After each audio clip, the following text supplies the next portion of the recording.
Hi all. ഇന്ന് നമ്മൾ നോക്കുന്നത് പാർട്ട് എയിൽ മെത്തഡോളജി ഓഫ് ടീച്ചിങ്ങിൻ്റെ സബ്ജക്റ്റ് എന്ന് പറഞ്ഞ ഒരു ടോപ്പിക് ഉണ്ട്. അതിൽ മോട്ടിവേഷൻ എന്ന് പറഞ്ഞ ടോപ്പിക്കാണ് നമ്മൾ ഇന്ന് ഡീൽ ചെയ്യാൻ പോകുന്നത്. മോട്ടിവേഷൻ എന്താണ്? നമുക്കെല്ലാം അറിയാം മോട്ടിവേഷൻ എന്താണ്. മോട്ടിവേഷൻ എന്ന് പറഞ്ഞാൽ process that help to direct learners internal energy towards various goals. നമുക്ക് ഗോൾ അറ്റൈൻ ചെയ്യണമെങ്കിൽ നമുക്ക് മോട്ടിവേഷന് ആവശ്യമാണ്. അതിന് ആ ഒരു മോട്ടിവേഷൻ നമ്മുടെ ഉള്ളിൽ തന്നെ ഒരു ഇൻറ്റേർണൽ എനർജി ഉണ്ട്. ആ ഇൻറ്റേർണൽ എനർജിയാണ് നമ്മളെ ഗോളിലേക്ക് എത്തിക്കുന്നത്. അതിനെയാണ് മോട്ടിവേഷൻ എന്ന് പറഞ്ഞാൽ. രണ്ട് തരം മോട്ടിവേഷൻ ഉണ്ട്. ഇൻട്രിൻസിക് മോട്ടിവേഷനും എക്സ്ട്രിൻസിക് മോട്ടിവേഷനും ഉണ്ട്. Intrinsic motivation means it's a natural tendency to seek out and conquer challenge. നമുക്ക് നമ്മുടെ ഉള്ളിൽ തന്നെ ഒരു നാച്ചുറൽ ടെൻഡൻസി ഉണ്ട്, കുറേ ചലഞ്ച് അറ്റൈൻ ചെയ്യണം, ഗോൾ അറ്റൈൻ ചെയ്യണമെന്ന്. ആ ഒരു നാച്ചുറൽ ടെൻഡൻസി, അതിനെയാണ് നമ്മൾ ഇൻട്രിൻസിക് മോട്ടിവേഷൻ എന്ന് പറഞ്ഞാൽ. നമ്മുടെ ഉള്ളിൽ തന്നെ ഉള്ള നാച്ചുറൽ ടെൻഡൻസിനെ. It's act of doing activities without external rewards. നമ്മൾ പുറത്തു നിന്നും ഒരു റിവാർഡ് പ്രതീക്ഷിച്ചൊന്നുമല്ല ഈ ഒരു ഗോൾ അറ്റൈൻ ചെയ്യുന്നത്. അതാണ് ഇൻട്രിൻസിക് മോട്ടിവേഷൻ. നമ്മുടെ ഉള്ളിൽ തന്നെയുള്ള നാച്ചുറലായിട്ടുള്ള കാര്യങ്ങൾ ഒരു എക്സ്റ്റേണൽ റിവാർഡ് പ്രതീക്ഷിക്കാതെ നമ്മൾ ഗോളിലേക്ക് എത്തിച്ചേരുന്നത്. അതിനെയാണ് ഇൻട്രിൻസിക് മോട്ടിവേഷൻ എന്ന് പറഞ്ഞാൽ. പക്ഷേ എക്സ്ട്രിൻസിക് മോട്ടിവേഷൻ എന്ന് പറഞ്ഞാൽ അതിന് ഓപ്പോസിറ്റാണ്. ഇതൊരു ആർട്ടിഫിഷ്യൽ മോട്ടിവേഷനാണ്. നമുക്കറിയാം നമ്മളെ കുറേ ആൾക്കാർ മോട്ടിവേറ്റ് ചെയ്യും. കുറേ വീഡിയോസ്, കുറേ കോട്ട്സ് നമ്മുടെ ഉള്ളിൽ നിന്നുള്ളതല്ല, നമുക്ക് പുറത്തു നിന്ന് വരുന്ന ഒരു മോട്ടിവേഷനാണ്. അതിനെയാണ് നമ്മൾ എക്സ്ട്രിൻസിക് മോട്ടിവേഷൻ എന്ന് പറയുന്നത്. എക്സ്ട്രിൻസിക് മോട്ടിവേഷൻ നമ്മൾ എപ്പോഴും ഒരു റിവാർഡ് പ്രതീക്ഷിച്ചാണ് ചെയ്യുന്നത്. ഇപ്പം ഫോർ എക്സാമ്പിൾ നമ്മൾ എക്സാമിന് ഗ്രേഡ് കിട്ടാൻ വേണ്ടി നമ്മൾ പഠിക്കാറുണ്ട്. അതേപോലെ തന്നെ ഇപ്പം ഒരു കോമ്പറ്റീഷന് പാർട്ടിസിപ്പേറ്റ് ചെയ്യാറുണ്ട്. ഒരു ട്രോഫി പ്രതീക്ഷിച്ച് അല്ലെങ്കിൽ ക്യാഷ് പ്രൈസ് പ്രതീക്ഷിച്ചൊക്കെ നമ്മൾ പാർട്ടിസിപ്പേറ്റ് ചെയ്യാറുണ്ട്. ഇതൊക്കെ ഒരു എക്സ്ട്രിൻസിക് മോട്ടിവേഷനാണ്. എനിക്ക് ആ ഒരു ഗോൾ അറ്റൈൻ ചെയ്താൽ എനിക്ക് ഇന്ന റിവാർഡ് കിട്ടും. അതൊരു എക്സ്ട്രിൻസിക് മോട്ടിവേഷനാണ്. Then achievement motivation. ഇതെന്ന് പറഞ്ഞാൽ ഒരു പർട്ടിക്കുലർ അച്ചീവ്മെൻറ്റിന് ഒരു പർട്ടിക്കുലർ അച്ചീവ്മെൻറ്റ് നേടിയെടുക്കാൻ വേണ്ടിയുള്ള മോട്ടിവേഷനാണ്. ഇപ്പോൾ നമുക്കറിയാം, നമ്മൾ competitive exam like H S A ആണെങ്കിൽ ശരി, അതിനൊക്കെ നമുക്കൊരു അച്ചീവ്മെൻ്റ് ഉണ്ട്, ജോബ്. ആ ഒരു അച്ചീവ്മെൻറ്റിന് വേണ്ടി മോട്ടിവേഷൻ ഉണ്ട്. അതിനെയാണ് അച്ചീവ്മെൻറ്റ് മോട്ടിവേഷൻ. ഒരു പർട്ടിക്കുലർ ടാസ്ക് അല്ലേ, അതിലോട്ടുള്ള എത്തിച്ചേരാനുള്ള മോട്ടിവേഷനാണ് അച്ചീവ്മെൻറ്റ് മോട്ടിവേഷൻ. ഡേവിഡ് മെക്ലാൻഡ് ആണ് ഈ തിയറിയുടെ ആള്, David McClelland. Okay, achievement motivation ഇതിനൊരു 3 ഹ്യൂമൻ നീഡ്സ് ഉണ്ട്. ഹൈലൈറ്റ്സ് ഡേവിഡ് മെക്ലാൻഡ് ഇതിനൊരു 3 ഹ്യൂമൻ നീഡ്സ് ആയിട്ട് ഹൈലൈറ്റ് ചെയ്തിട്ടുണ്ട്. ദ നീഡ് ഫോർ അച്ചീവ്മെൻറ്റ്, അതായത് desire to achieve goal. The need for affiliation, desire to interact with people. Affiliation, achievement and power. ഇങ്ങനെ 3ആയിട്ട് divide ചെയ്തിട്ടുണ്ട് human നീഡ്സിനെ. Achievement motivation തിയറിയിൽ McClelland ഇതിനെ 3ആയിട്ട് തരംതിരിച്ചിട്ടുണ്ട് ഹ്യൂമൻ നീഡ്സിനെ. The need for achievement, the need for affiliation, need four power. Understanding this need is crucial for educator to effectively motivate student. നമുക്ക് സ്റ്റുഡൻസിനെ മോട്ടിവേറ്റ് ചെയ്യണമെങ്കിൽ നമ്മൾ ഈ ഒരു ഏരിയ അണ്ടർസ്റ്റാൻഡ് ചെയ്യണം. നീഡ് ഫോർ അച്ചീവ്മെൻറ്റിൻ്റെ ആവശ്യം. Need for affiliation, interact with പീപ്പിളുമായിട്ട് ഇൻട്രാക്ട് ചെയ്യേണ്ട ആവശ്യം. നീഡ് ഫോർ പവർ, ഒരു അതോറിറ്റി കൈകാര്യം ചെയ്യേണ്ട അതിൻ്റെ ഒരു ആവശ്യകത. ഈ 3 കാര്യങ്ങളും നമ്മൾ ലേണേഴ്സിനെ പറഞ്ഞ് മനസ്സിലാക്കണം. അതാണ് achievement motivation. How to motivate the children to learn. നമുക്ക് എങ്ങനെ കുട്ടികളെ പഠിക്കാൻ വേണ്ടി മോട്ടിവേറ്റ് ചെയ്യാം? ഒരു അച്ചീവ്മെൻറ്റ് ഗോൾ സെറ്റ് ചെയ്യണം. Create positive and engaging learning environment. നമുക്കൊരു ലേണിംഗ് എൻവയോൺമെൻറ്റ് മസ്റ്റാണ്. നല്ലൊരു ലേണിംഗ് എൻവയോൺമെൻറ്റ് വേണം. നമ്മൾ link new knowledge with prior knowledge. കുട്ടികൾക്ക് നേരത്തെ എന്തറിയാം അതിലോട്ടെ നമ്മൾ പുതിയ കാര്യങ്ങൾ അപ്ലൈ ചെയ്യുമോ. അല്ലാതെ നമ്മൾ ഒന്നും അറിയാത്ത കുട്ടികളോട് ഒരു വലിയ ടോപ്പിക്ക് കൊണ്ടുവന്ന് പറയില്ല. നമ്മൾ അതിൻ്റെ ബേസിക് കാര്യങ്ങൾ കുട്ടികൾക്ക് അറിയാമോ എന്ന് ചെക്ക് ചെയ്തിട്ട് നമ്മൾ പുതിയ നോളജ് അതിലോട്ട് ആഡ് ചെയ്യാവൂ. Encourage curiosity. കുട്ടികളെ ക്യൂരിയോസിറ്റി വളർത്തേണ്ടത് വളരെ അത്യാവശ്യമാണ്. Use effective teaching strategies. എഫക്റ്റീവായിട്ട് ഓരോ ടോപ്പിക്കിനും ഓരോ മെത്തേഡ് കാണും നമുക്ക് പറഞ്ഞു കൊടുക്കാൻ. ആ ഓരോരോ മെത്തേഡ് കറക്റ്റായിട്ട് കൊടുക്കണം. നമുക്കറിയാം ലെസൺ പ്ലാനിൽ തന്നെ പല ലെസൺ പ്ലാനുണ്ട്. അതിലേത് അപ്ലൈ ചെയ്യണമെന്ന് നമ്മൾ കറക്റ്റായിട്ട് ചൂസ് ചെയ്യണം. Make learning fun. നമ്മളെപ്പോഴും ഫൺ ലേണിംഗ് ആയിരിക്കണം, പേഴ്സണലൈസ്ഡ് ലേണിംഗ് ആയിരിക്കണം. ഓരോ കുട്ടികൾക്കും ഓരോ ടൈപ്പ് ലേണിംഗ് ചിലപ്പോൾ ആവശ്യം വന്നേക്കാം. എല്ലാവർക്കും ഒരേ IQ അല്ല, ഒരേ നോളജ് അല്ല. ചിലപ്പോൾ നമ്മൾ ചില കുട്ടികൾക്ക് കുറച്ചും കൂടെ കെയർ കൊടുക്കേണ്ടി വന്നേക്കാം. അതെല്ലാം നമ്മൾ അറിഞ്ഞു വേണം നമ്മൾ കുട്ടികളെ പഠിപ്പിക്കാൻ. Use AV aid means audio visual AIDS. നമുക്ക് ഓഡിയോ വിഷ്വൽ എയ്ഡ്സിൻ്റെ ഹെൽപ്പൊക്കെ സീക്ക് ചെയ്യാം. ഇൻട്രാക്റ്റീവ് ലേണിംഗ് ആയിരിക്കണം. ഇമ്മീഡിയറ്റ് ഫീഡ്ബാക്ക് കൊടുക്കണം കുട്ടികൾക്ക് ഫീഡ്ബാക്ക് എപ്പോഴും ആവശ്യമാണ്. നമുക്ക് പോസിറ്റീവ് ഫീഡ്ബാക്ക് ആയിരിക്കണം കൊടുക്കേണ്ടത്, നോട്ട് ക്രിറ്റിസിസം. നമുക്ക് നെഗറ്റീവ് പറയാം, ഇന്ന ഏരിയയിൽ ഒരു ഇങ്ങനെ ചെയ്താൽ നന്നായിരിക്കും, അല്ല നമ്മളത് തെറ്റാണ്, അങ്ങനെയല്ല നമ്മൾ കുട്ടികളോട് പറയേണ്ടത്. ഇന്ന കാര്യം ഇങ്ങനെ പോയി കഴിഞ്ഞാൽ നന്നായിരിക്കും. നമ്മൾ വളരെ ഫ്രണ്ട്ലി ആയിട്ട് അവർക്ക് ഹേർട്ട് ചെയ്യാത്ത വിധത്തിൽ നമ്മളെപ്പോഴും കുട്ടികളെ പഠിപ്പിക്കണം. ഒരു പാർഷ്വാലിറ്റി അങ്ങനെയൊന്നും നമ്മൾ കുട്ടികളോട് കാണിക്കാൻ പാടില്ലല്ലോ. ഇതൊക്കെ നമ്മൾ മനസ്സിലാക്കി വേണം നമ്മളൊരു ഉത്തരം എഴുതാൻ കേട്ടോ. നമ്മൾ ഇങ്ങനെയൊക്കെ ക്വസ്റ്റ്യൻ വരുന്നത് ഡയറക്റ്റ് ക്വസ്റ്റ്യൻ ഒന്നും ടീച്ചിങ് ആപ്റ്റിറ്റ്യൂഡിൽ നിന്ന് വരാറില്ല. നമ്മൾ ക്ലാസ് റൂം സിറ്റുവേഷൻ ആയിരിക്കും കൂടുതലും വരുന്നത്. നമ്മൾ അതിനനുസരിച്ച് വേണം അതിൽ നിന്ന് കറക്റ്റ് ആൻസർ ചൂസ് ചെയ്യാൻ. നമ്മൾ ഇമ്മീഡിയറ്റ് ഫീഡ്ബാക്ക് കുട്ടികൾക്ക് കൊടുക്കണം. റിവാർഡ് സിസ്റ്റം ഒരു ക്ലാപ്പ് ആണെങ്കിൽ തന്നെ ദാറ്റ്സ് എ റിവാർഡ്. എന്ത് റിവാർഡാണ്? Okay, very good. നല്ല വേർഡ്സ് നമുക്ക് റിവാർഡായിട്ട് കൊടുക്കാം കുട്ടികൾക്കൊരു ആൻസർ ചെയ്യുമ്പം. അതൊക്കെയാണ് നമുക്ക് മോട്ടിവേഷനിൽ വരുന്നത്. Okay, I hope you understand. Next നമ്മൾ ഹ്യൂമനിസ്റ്റിക് അപ്രോച്ച് ടു മോട്ടിവേഷനാണ്. മോട്ടിവേഷൻ തിയറിയാണ് ഇതൊക്കെ. അതിൽ ഹ്യൂമനിസ്റ്റിക് അപ്രോച്ചാണ് നമ്മൾ ഇനി നോക്കാൻ പോകുന്നത്. ഇതിൻ്റെ ലീഡിംഗ് ആയിട്ടുള്ള ആൾക്കാർ എബ്രഹാം മാസ്ലോയും കാൾ റോജറുമാണ്. ഹ്യൂമനിസ്റ്റിക് അപ്രോച്ച് സൈക്കോളജിയിലെ തേർഡ് അപ്രോച്ച് അല്ലെങ്കിൽ തേർഡ് ഫോഴ്സ് എന്ന് അറിയപ്പെടുന്ന അപ്രോച്ചാണ് humanistic approach. First force is ഫ്രൂയിഡിൻ്റെ സൈക്കോ അനാലിസിസ് ആണ്. സെക്കൻഡ് വൺ ബിഹേവിയറിസം, സ്കിന്നർ പാവ്ലോവിൻ്റെ ബിഹേവിയറിസമാണ്. അതിൽ തേർഡ് അപ്രോച്ചാണ് ഇപ്പോൾ നമ്മൾ നോക്കാൻ പോകുന്ന ഹ്യൂമനിസ്റ്റിക് അപ്രോച്ച്. അതിൻ്റെ ലീഡിംഗ് ആയിട്ടുള്ള തിയറിസ്റ്റുകളാണ് എബ്രഹാം മാസ്ലോയും കാൾ റോജറും. ഇവർ രണ്ടുപേരും പറയുന്നത് ഹ്യൂമൻ ബീങ്സിന് വളരെ പൊട്ടൻഷ്യൽ ഉള്ളവരാണ്. അവരുടെ പൊട്ടൻഷ്യൽ ഉപയോഗിച്ച് they can be fully functioning person. അവർക്ക് ഫുള്ളി ഫങ്ഷനിങ് ആയിട്ടുള്ള ഒരു പേഴ്സൺ ആകാൻ കഴിയുമെന്നാണ് എബ്രഹാം മാസ്ലോയും കാൾ റോജറും പറയുന്നത്. ഇവർ പറയുന്നത് ഹ്യൂമൻ ബീങ്സിന് ഏത് ലെവൽ വരെ വേണമെങ്കിലും അവർക്ക് ഏത് ലെവൽ വരെ എത്തണം, അതുവരെ എത്താനുള്ള കഴിവ് അവർക്ക് ഏത് ലെവലിലെത്തണം, ആ ഒരു ലെവലിലെത്താനുള്ള കഴിവ് ഉള്ളവരാണ് ഹ്യൂമൻ ബീങ്സ് എന്നാണ് എബ്രഹാം മാസ്ലോയും കാൾ റോജറും പറയുന്നത്. ഹ്യൂമനിസ്റ്റിക് അപ്രോച്ചിൽ ഒരു തിയറിയാണ് മാസ്ലോയുടെ ഹൈറാർക്കി ഓഫ് നീഡ്സ്. ഈ ഒരു തിയറിയെ നമ്മൾ തിയറി ഓഫ് സെൽഫ് ആക്ച്വലൈസേഷൻ എന്നും വിളിക്കും. മാസ്ലോയുടെ തിയറിയെ കോമൺലി അറിയപ്പെടുന്നത് hierarchy of needs, Maslow's hierarchy of needs എന്നാണ്. ഈ ഒരു തിയറിയിൽ മാസ്ലോ പറയുന്നത് മനുഷ്യർക്ക് ജന്മനാ ഉള്ള ഒരു ഡ്രൈവ് ഉണ്ട്. നമുക്ക് ജന്മന ഒരു ഡ്രൈവ് ഉണ്ട് അവരുടെ highest level of need achieve ചെയ്യാൻ. ആ അച്ചീവ്മെൻറ്റിനെ മാസ്ലോ വിളിച്ച പേരാണ് സെൽഫ് ആക്ച്വലൈസേഷൻ. എന്നാണ് ഈ സെൽഫ് ആക്ച്വലൈസേഷൻ എന്നാണ് മാസ്ലോ വിളിച്ചത്. ഹയസ്റ്റ് ലെവൽ ഓഫ് നീഡ്, ഒരു ഹ്യൂമൻ്റെ ഹയസ്റ്റ് ലെവൽ ഓഫ് നീഡിനെ വിളിച്ച പേരാണ് സെൽഫ് ആക്ച്വലൈസേഷൻ. ആ ഒരു അച്ചീവ്മെൻറ്റിനെ മാസ്ലോ വിളിച്ച പേരാണ് ഏതെന്ന് ചോദിച്ചാൽ സെൽഫ് ആക്ച്വലൈസേഷൻ. ഈ ഒരു ഹൈറാർക്കി ഓഫ് നീഡ്സിൽ 5 ടൈപ്സ് ഓഫ് നീഡാണ് പറയുന്നത്. മാസ്ലോ പറയുന്ന ഹൈറാർക്കി ഓഫ് നീഡ്സിൽ 5 ടൈപ്സ് ഓഫ് നീഡാണ് ഹ്യൂമൻ ബീങ്ങിനുള്ളതെന്നാണ് മാസ്ലോ പറയുന്നത്. ഫിസിയോളജിക്കൽ നീഡ്സ്, ഇതാണ് ബേസിക്കായിട്ട് ഹ്യൂമൻ ബീങ്സിന് വേണ്ട നീഡ്. ഈ ഫിസിയോളജിക്കൽ നീഡ് മീറ്റ് ചെയ്താൽ മാത്രമേ നെക്സ്റ്റ് ലെവലായ സേഫ്റ്റി നീഡ്സ് അല്ലെങ്കിൽ സേഫ്റ്റി ആൻഡ് സെക്യൂരിറ്റി നീഡ്സിനെ കുറിച്ച് നമ്മൾ ചിന്തിക്കൂ. ഈ രണ്ട് നീഡും നമുക്കുണ്ടെങ്കിൽ മാത്രമേ നമ്മൾ അതിൻ്റെ നെക്സ്റ്റ് ലെവലായ ലവ് ആൻഡ് ബിലോങ്ങിങ്സ് അതിനെക്കുറിച്ച് നമ്മൾ ചിന്തിക്കത്തുള്ളൂ. അതിനുശേഷം സെൽഫ് സെൽഫ് എസ്റ്റീം എന്ന് പറയും.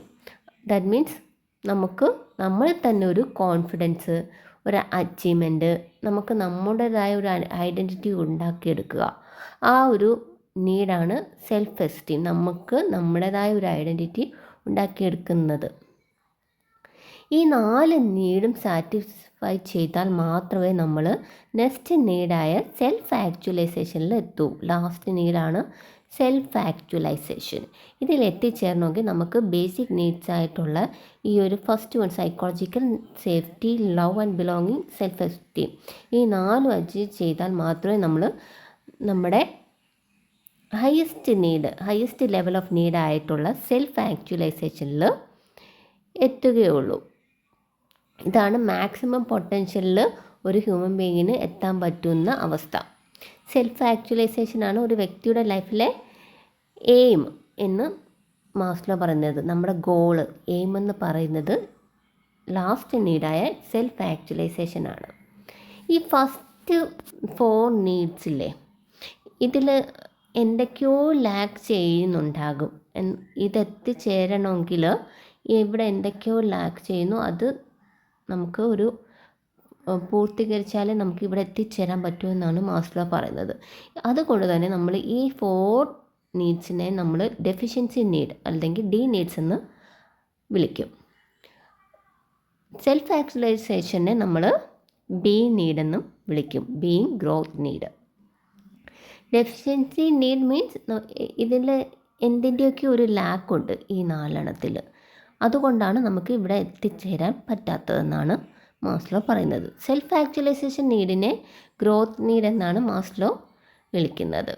ഒരാൾക്ക് ഇമ്പ്രൂവ് ചെയ്യണം എന്ന ഡിസയറിൽ നിന്നും വന്നതാണ് ഗ്രോത്ത് നീഡ്. ഒരാൾക്ക് ഇമ്പ്രൂവ് ചെയ്യണം, ഇവിടെ എത്തണമെങ്കിൽ ഈ 4 കാര്യങ്ങളിലും ഇമ്പ്രൂവ്മെൻറ്റ് വേണം. അതുകൊണ്ടാണ് ഇതിനെ ഗ്രോത്ത് നീഡ് എന്ന് വിളിക്കുന്നതെന്നാണ് എബ്രഹാം മാസ്ലോ പറയുന്നത്. ഇതിൻ്റെ ഒരു ഡീറ്റെയിൽഡ് ആയിട്ടുള്ളൊരു നോട്ടാണിത്. If you want you can read this one also. Okay, അന്നേരം നമുക്ക് ഇനി നോക്കാൻ ഉള്ളത് കാൾ റോജറിൻ്റെ ഫോക്കസ് ഓൺ സെൽഫ് എന്ന ടോപ്പിക്കാണ്. നെക്സ്റ്റ് ഹ്യൂമനിസ്റ്റിക് അപ്രോച്ച് തിയറിയാണ് കാൾ റോജറിൻ്റെ സെൽഫ് തിയറി. കാൾ റോജറും എബ്രഹാം മാസ്ലോയും കോളീഗ്സ് ആയിരുന്നു. മാർലോയും കാൾ റോജറും ഹ്യൂമൻസിനെ ഗുഡ് ഇൻഡിവിജ്വലായിട്ടായിരുന്നു കണ്ടത്. ഹ്യൂമൻസിൻ്റെ ബിഹേവിയർ ഗോൾ ഓറിയൻറ്റഡ് ആണെന്നും ഹ്യൂമനിസ്റ്റിക് പെർസ്പെക്റ്റീവിൽ പറയുന്നുണ്ട്. കാൾ റോജറിൻ്റെ ഒരു കോൺസെപ്റ്റ് ഉണ്ട്, അതായത് idea of self. Carl Roger പറയുന്ന ഒരു പേഴ്സണ് 2 ടൈപ്പ് ഓഫ് സെൽഫ് ഉണ്ടെന്നാണ്. ഐഡിയൽ സെൽഫും റിയൽ സെൽഫും ഉണ്ടെന്നാണ് കാൾ റോജർ പറയുന്നത്. ഒരു പേഴ്സണ് ഐഡിയൽ സെൽഫും റിയൽ സെൽഫും ഉണ്ടെന്നാണ് പറയുന്നത്. ഐഡിയൽ സെൽഫ് മീൻസ് നമ്മൾ ആരായി തീരണമെന്ന് നമ്മുടെ മനസ്സിൽ കാണുന്ന ആ ഒരു ഇമേജാണ് ഐഡിയൽ സെൽഫ്. നമ്മൾ ഫ്യൂച്ചറിൽ ആരായി തീരണമെന്ന് നമ്മുടെ മനസ്സിൽ കാണുന്ന ആ ഒരു ഇമേജാണ് ideal self. Real self means നമ്മളിപ്പോൾ എങ്ങനെയാണ് അറ്റ് ദിസ് പോയിൻ്റ് നമ്മുടെ സിറ്റുവേഷൻ നമ്മളെങ്ങനെയാണ്, അതിനെയാണ് റിയൽ സെൽഫ് എന്ന് പറയുന്നത്. ഈ ഐഡിയൽ സെൽഫും റിയൽ സെൽഫും തമ്മിൽ ഒരു മാച്ചിങ് ഉണ്ടെങ്കിൽ, അതായത് നമ്മൾ ആരാകണമെന്ന് വിചാരിക്കുന്നുണ്ടല്ലോ, അവിടെ നമ്മൾ എത്തിയിട്ടില്ല. ഇപ്പോൾ നമ്മൾ ഒരു എത്തേണ്ട സ്ഥലത്ത് എത്തിയിട്ടില്ല, പക്ഷേ നമ്മൾ അതിന് വേണ്ടി പ്രയത്നിക്കുന്നുണ്ടെങ്കിൽ, നമ്മൾ അതിൻ്റെ ആ ഒരു ട്രാക്കിൽ കറക്റ്റ് ഒരു ട്രാക്കിലാണെങ്കിൽ നമ്മൾ ആ ഒരു രീതി, ആ ഒരു പ്രോസസ്സിന് പറയുന്ന പേരാണ് കോൺഗ്രുവൻസ്. അതിന് കാൾ റോജർ ഇട്ട പേരാണ് കോൺഗ്രുവൻസ്. അതായത് നമ്മൾ ഒരു ഗോൾ സെറ്റ് ചെയ്ത് വെച്ചിട്ടുണ്ട്, അതിനുവേണ്ടി പ്രയത്നിക്കുന്നുണ്ടെങ്കിൽ, നമ്മൾ അതിൻ്റെ ഒരു കറക്റ്റ് ട്രാക്കിലാണെങ്കിൽ അതിനെ വിളിക്കുന്ന പേരാണ് കോൺഗ്രുവൻസ്. CONGRUENCE. ഇത് കാൾ റോജർ ഇട്ട ഒരു വേർഡാണ് ഇതിന്.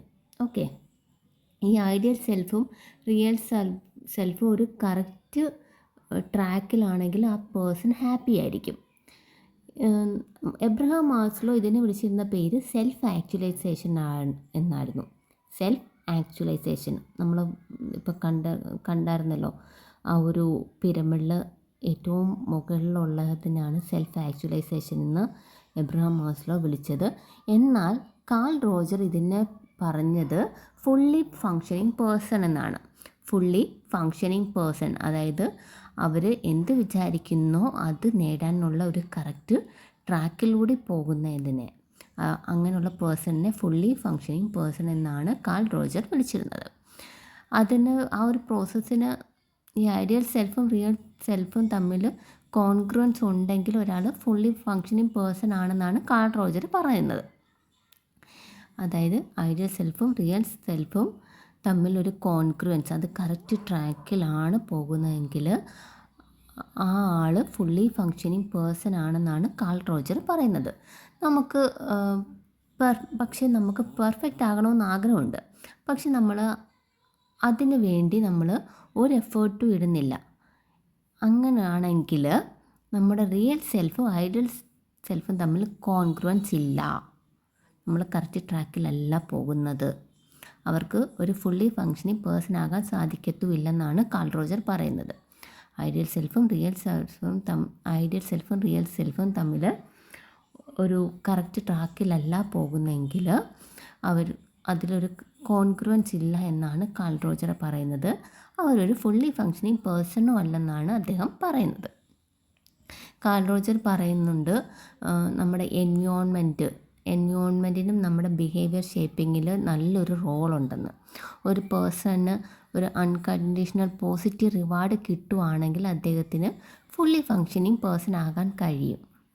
ഒരു അൺകണ്ടീഷണൽ പോസിറ്റീവ് റിവാർഡ് കിട്ടുവാണെങ്കിൽ, അതായത് നമ്മളെ മറ്റുള്ളവർ അക്സെപ്റ്റ് ചെയ്യുവാണെങ്കിൽ, ഒരു കണ്ടീഷനും ഇല്ലാതെ നമ്മളെ മറ്റുള്ളവർ അക്സെപ്റ്റ് ചെയ്യുന്നതിനെയാണ് അൺകണ്ടീഷണൽ പോസിറ്റീവ് റിവാർഡ്. അങ്ങനെ ഒരു അൺകണ്ടീഷണൽ പോസിറ്റീവ് റിവാർഡ് ഒരു പേഴ്സണിന് കിട്ടുവാണെങ്കിൽ ആ പേഴ്സൺ ഫുള്ളി ഫങ്ഷനിങ് പേഴ്സൺ ആവുമെന്നാണ് കാൾ റോജർ പറയുന്നത്. അദ്ദേഹത്തിന് അങ്ങനെ ആകാൻ പറ്റും, കാരണം അവർക്ക് ഒരു കറക്റ്റ് ഒരു എൻവയോൺമെൻറ്റ് ഉണ്ട്, പോസിറ്റീവ് റിവാർഡുണ്ട്. അങ്ങനെയുള്ള പേഴ്സണ് ഫുള്ളി ഫങ്ഷനിങ് പേഴ്സൺ ആകാൻ പറ്റുമെന്നാണ് കാൾ റോജർ പറയുന്നത്. ഇതിനകത്ത് നമ്മൾ ഓർത്തിരിക്കേണ്ടത് അൺകണ്ടീഷണൽ പോസിറ്റീവ് റിവാർഡ് എന്ന് പറഞ്ഞൊരു വേർഡുണ്ട് അല്ലേ. അതായത് നമ്മളെ ഒരു കണ്ടീഷനും ഇല്ലാതെ നമ്മൾ ആരാണോ നമ്മളെ അങ്ങനെ തന്നെ അക്സെപ്റ്റ് ചെയ്യുന്നതിനെയാണ് അൺകണ്ടീഷണൽ പോസിറ്റീവ് റിവാർഡ് എന്ന് പറയുന്നത്. നമുക്ക് അങ്ങനെയുള്ള സിറ്റുവേഷനിൽ നമുക്ക് ഒരു പോസിറ്റീവ് വൈബായിരിക്കും, നമുക്ക് നല്ലപോലെ നമുക്ക് പെർഫോം ചെയ്യാൻ പറ്റും, നമ്മുടെ ഗോളിലോട്ട് നമുക്ക് കറക്റ്റായിട്ട് ഡയറക്റ്റ് ചെയ്യാനും പറ്റും. പിന്നെ കോൺഗ്രുവൻസ് എന്ന് പറഞ്ഞാൽ അറിയാമല്ലോ, നമുക്ക് ഒരു ഐഡിയൽ സെൽഫുണ്ട്, നമ്മൾ ഒരു ഗോൾ സെറ്റ് ചെയ്ത് വെച്ചിട്ടുണ്ട്, അവിടേക്ക് നമ്മൾ കറക്റ്റ് ട്രാക്കിൽ പോകുന്നതിനെയാണ് അങ്ങനെയുള്ള പേഴ്സൺ, ആ ഒരു പ്രോസസ്സിന് പറയുന്ന പേരാണ് കോൺഗ്രുവൻസും. അങ്ങനെയുള്ള പേഴ്സൺ ഫുള്ളി ഫങ്ഷനിങ് പേഴ്സൺ ആകുമെന്നാണ് കാൾ റോജർ പറയുന്നത്. ഇതിനകത്ത് നമുക്ക് ഹ്യൂമനിസ്റ്റിക് അപ്രോച്ചസിൽ നിന്ന് വരാൻ ചാൻസുള്ള കുറച്ച് MCQ ക്വസ്റ്റ്യൻസ് നോക്കാം. First one, becoming a fully functioning person is the concept put forward by, the answer is Carl Roger. Next one, the highest need assumed in Abraham Maslow's need hierarchy theory. അതിലെ ഒരു highest human need ഏതാണെന്ന്. The answer is self actualization. Rearrange Abraham Maslow hierarchy of needs. ഇത് rearrange ചെയ്യാനെന്ന് പറഞ്ഞ് നമുക്ക് question expect ചെയ്യാം. And the answer is psychological നീഡാണ് ഏറ്റവും ബേസിൽ വരുന്നത്. Then security and safety needs, then social needs, fourth one esteem needs, and highest നീഡാണ് human need is self actualization need. ആ ഓർഡർ ഒന്ന് പഠിച്ചു വെച്ചേക്കണം. Next question, unconditional positive regards for the client is one of the most characteristics of good counselor. This is the expectation of Carl Roger. Actually നമുക്ക് കൗൺസിലിങ്ങിനകത്തും humanistic approach ഉണ്ട്, എഡ്യൂക്കേഷനിലുണ്ട്, അങ്ങനെ കുറേ ഏരിയയിൽ വരുന്നുണ്ട് ഈ ഹ്യൂമനിസ്റ്റിക് അപ്രോച്ചസ്.